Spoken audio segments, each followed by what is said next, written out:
Apparently, there was a big fire at Company HCL. When I heard the news, it felt like I had been hit on the head with a hammer because that's where my husband works. I hoped he was okay. I called him, praying he had escaped the fire. The phone rang, and then I heard his voice say, "Hello. Eric, where are you? Are you safe?" I asked, my voice getting louder with relief. He sounded annoyed and said, "What's the matter with you? Why are you talking so loud? I'm at work. Don't call me while I'm working." Then he hung up. At least he wasn't involved in the fire, but his response was strange. "My name is Lisa, and I'm 35 years old. I'm a nurse and work has always been the main part of my life. I got married 6 years ago when I was 29. I felt lucky to get married just before turning 30. I met my husband Eric through a mutual friend. We hit it off right away and have enjoyed our married life in company housing. We've been married for 6 years, but we don't have any children yet. I believe we can build a happy family together." Eric is sometimes self-centered, but he's generally a kind and good person. He shows his love to me, and I feel safe with him. However, lately he's been very busy with work, even working on his days off. He seems tired and doesn't pay much attention to me at home. After dinner, he sits on the sofa with the TV on, but doesn't watch it. He looks at his phone all the time, using the TV as background noise. When I talk to him, he only responds with "yeah" or "oh" or something like that. I thought maybe I said something to make him upset, but I decided he was just tired from his busy work schedule. If he was that tired, I would make sure to bring him lunch and prepare dinner every day. I tried to make our daily lunch and dinner nutritious and well-balanced. Then one day, something strange happened. The day before, a coworker called me to ask if I could switch from the night shift to the day shift. So I suddenly had to change to the day shift. I had originally told my husband I would be working the night shift, so I thought I should tell him about the change. But I was busy and ended up emailing him on the same day. I emailed him, saying that I had switched to the day shift and would make dinner and wait for him. But he didn't reply. I thought he was busy at work, so I focused on my own work too. But even after I finished work, he still hadn't responded. He used to reply quickly, even using emojis sometimes. But this time, he only read my message and didn't reply. Is he working so hard, or is this just what happens after 6 years of marriage? Feeling a little sad, I went to the supermarket on my way home from work to buy some ingredients because I decided to cook a nutritious dinner for him again. It was very cold that day, so I decided to make a one-pot dish. I cut up the ingredients and waited for him to come home so I could start cooking right away. But no matter how long I waited, he never came home. He usually arrives home at 8 p.m., but when he finally came home, it was already 10 p.m. "Welcome back. You're home late. Did you have to work overtime?" "Oh yeah, but did you have to work the day shift suddenly?" Yeah. A coworker had an emergency. I was a little late in telling you." "I see. Well, I guess you couldn't help it, but it's a little annoying that you told me on the same day. I might have had plans for a drink or something." "Oh, you're right. I'm sorry." I said that and turned on the stove for the pot. "Oh, you haven't eaten yet?" "No, I thought I'd wait for you." "Well, thanks, but next time you don't have to wait for me." I felt a little sad hearing my husband say that. I waited for the hot pot to boil. It started to simmer, so I served my husband's portion, then mine. I was starving after waiting for him all this time. I was enjoying the hot pot, thinking it was delicious. Then I noticed my husband wasn't eating much. "What's wrong? You don't seem to be eating much," I said. He looked a bit confused and replied, "Oh yes. Actually, I was working late, and a junior colleague bought me a rice bowl, so I'm not really hungry." Okay. You should have told me that before I started making the hot pot," I said, feeling a bit upset. He seemed to notice my mood and said, "Okay, put my portion in the fridge. I'll eat it tomorrow morning," trying to cheer me up. Then he lay down on the couch. A few minutes later, he got up and suddenly said, "I'm going for a walk." "That's unusual," I said. "I haven't been getting enough exercise lately, and I've been working late, so I need a change of pace," he answered as he began to get ready to go out.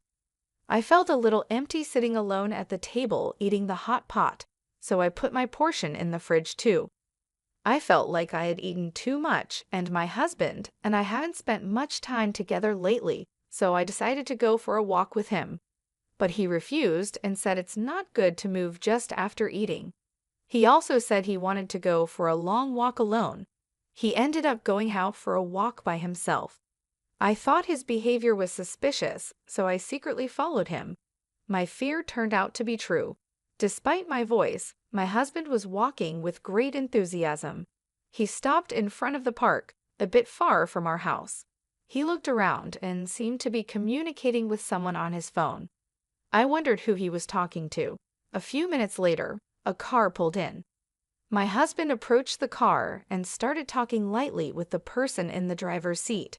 It was dark and hard to see, so I couldn't make out much more.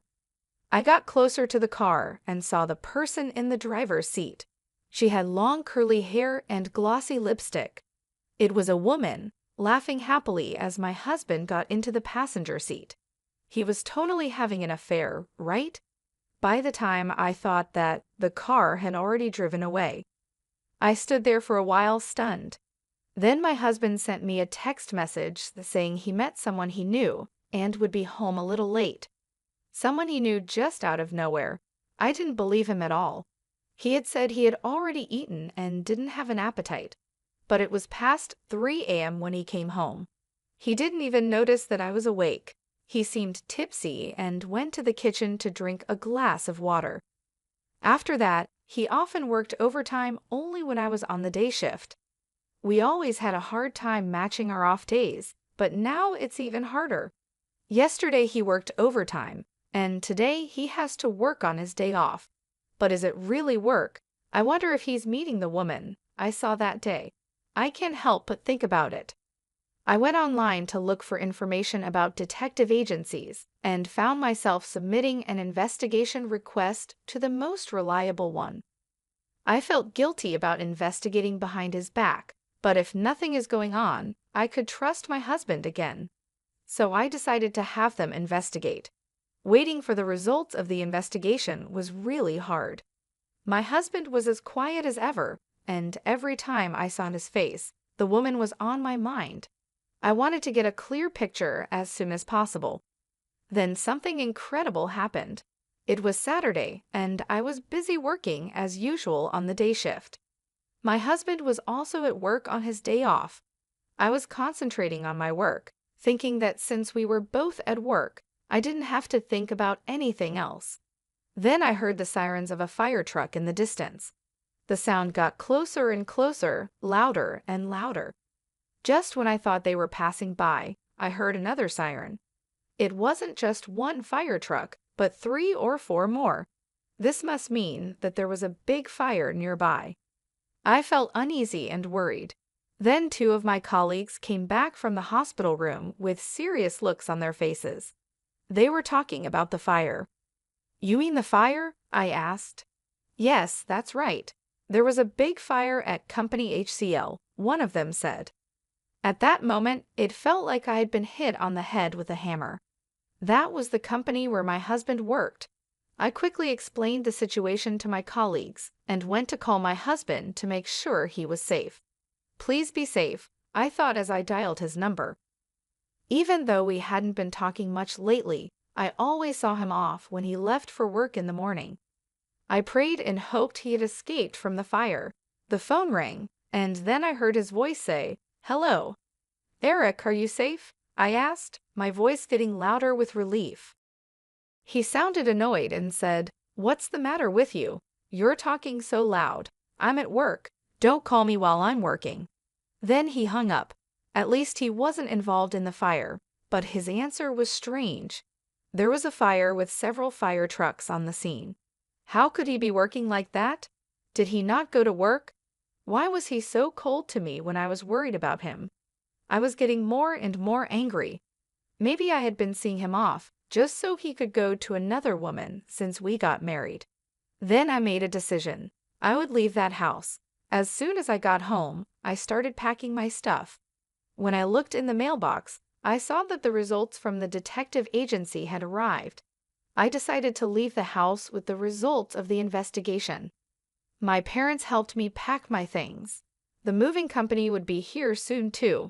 I had my things moved out right away. My husband didn't seem to know that I knew the truth. I didn't hear from him at night. I guessed he was staying with his lover the whole time.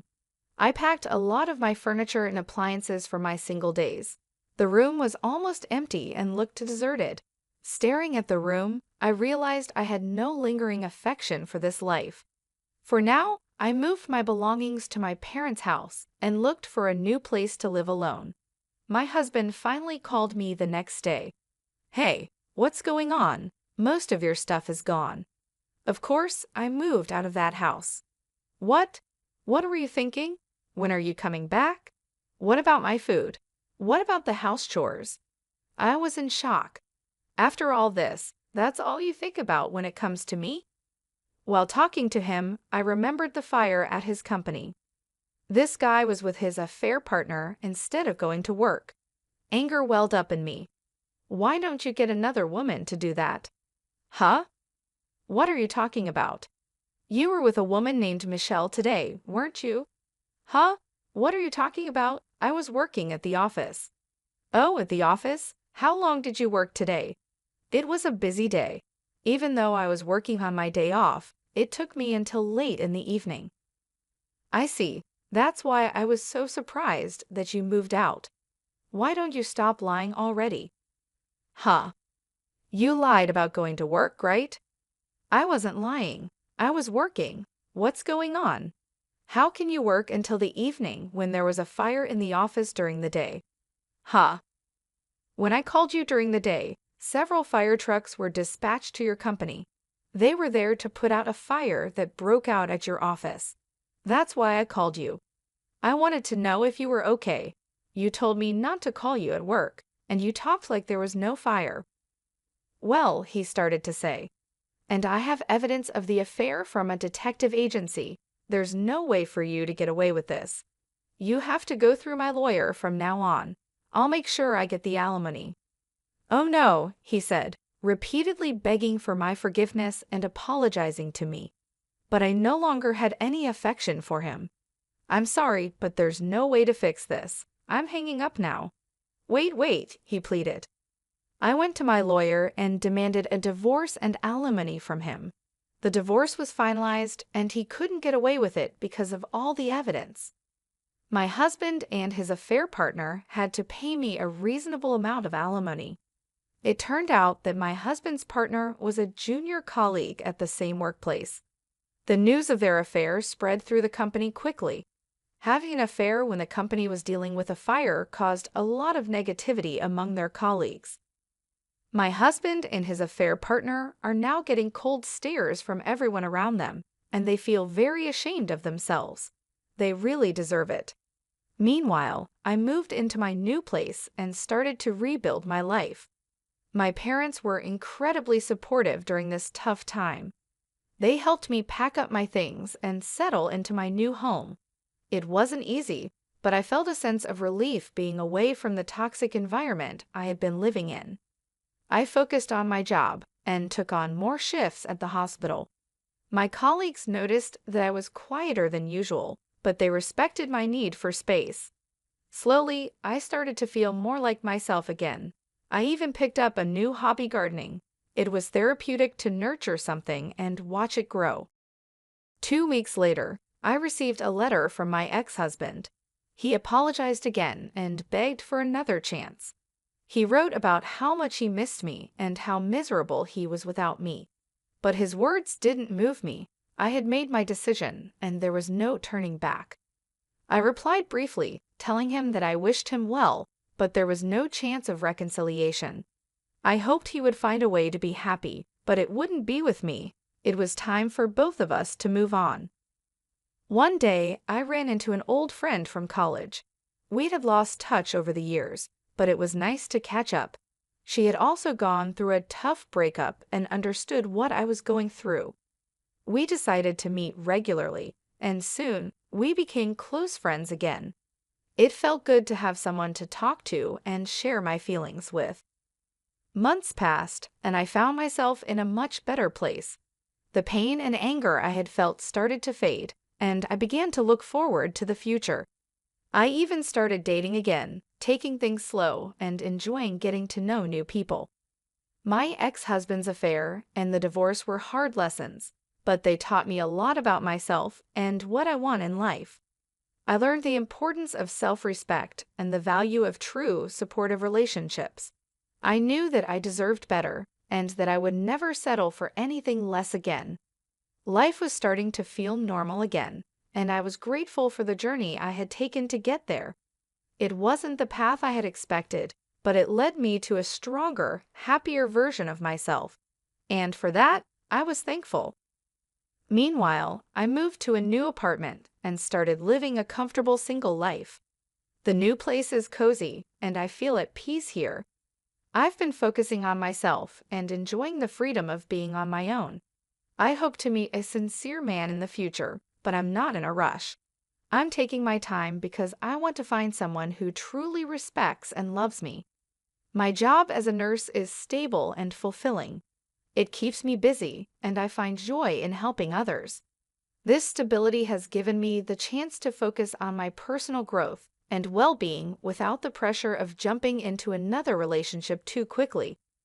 I've been spending my free time exploring new hobbies and interests. Gardening has become one of my favorite activities. It's therapeutic to watch my plants grow and flourish, much like I am.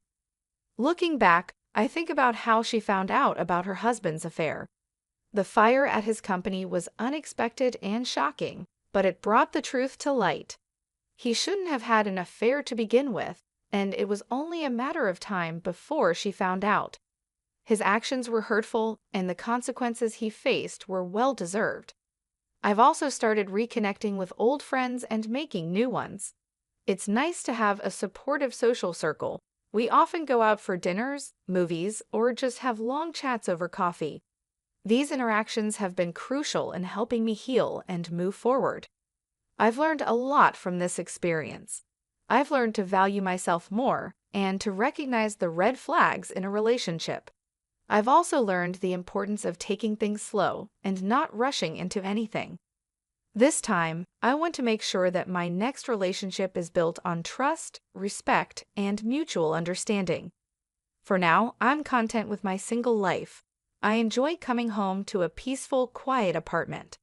I love having the time to read, cook, and just relax without any worries. My evenings are often spent with a good book or a movie, and sometimes I treat myself to a nice homemade meal or a dessert. I know that finding the right person will happen when the time is right. Until then, I'm focusing on making myself happy and living a fulfilling life. The journey has been tough, but it has also made me stronger and more self-aware. Enjoying my single life as a nurse has been a rewarding experience. I've grown a lot as a person, and I'm excited about what the future holds. I'm taking one day at a time and cherishing every moment. I know that when I do meet someone special, I'll be ready, and it will be worth the wait.